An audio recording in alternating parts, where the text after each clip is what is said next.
Tu vas où? Tu sais pas que ce dimanche 5 janvier là, nous célébrons l'épiphanie. Ah donc tu savais pas? Bon, je suis là pour t'expliquer c'est quoi l'épiphanie et puis te parler un peu de son origine. Si ça t'intéresse, tu restes sur la vidéo et c'est parti. L'épiphanie est généralement célébrée chaque 6 janvier.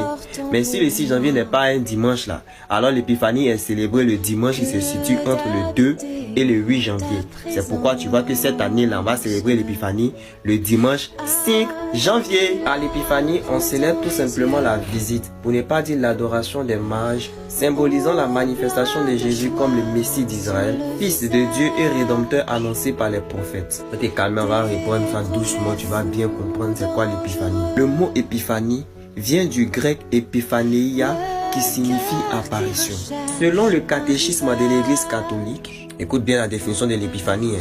L'épiphanie est la manifestation de Jésus comme le Messie d'Israël, Fils de Dieu et Sauveur du monde. Dans l'évangile du jour, tiré de l'évangile selon saint Matthieu chapitre 2 versets 1 à 12, il est dit que les rois mages venus d'Orient cherchaient le roi des Juifs qui venait de naître afin de se prosterner devant lui. Une fois arrivés au lieu de naissance de Jésus, ils se sont évidemment prosternés devant lui et ils lui ont apporté des présents, l'or, l'encens et la myrrhe. Maintenant, il y a une question pour tous les chrétiens catholiques du monde entier. Que signifient ces présents que les mages ont apportés à Jésus? Pourquoi l'or? Pourquoi l'encens? Et pourquoi la myrrhe?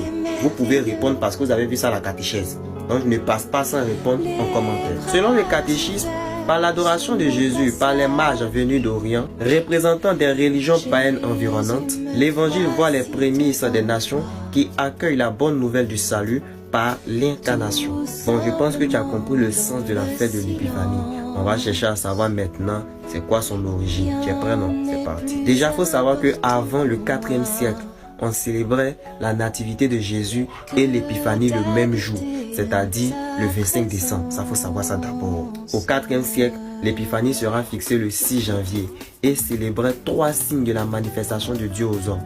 Donc dans l'épiphanie, là, on célébrait à la fois 1. L'adoration des mages, 2. Le baptême du Seigneur, 3. Le premier miracle de Jésus au nord du Cana. Mais au Concile Vatican II, là, des innovations auront lieu. Alors, quelles sont ces innovations? 1. L'Église décide de placer le jour de l'épiphanie au premier dimanche qui suit le 1er janvier. Donc, quand on finit le 1er janvier, le premier dimanche qui vient naître, c'est l'épiphanie. Afin de permettre au plus grand nombre de participer à cette fête-là.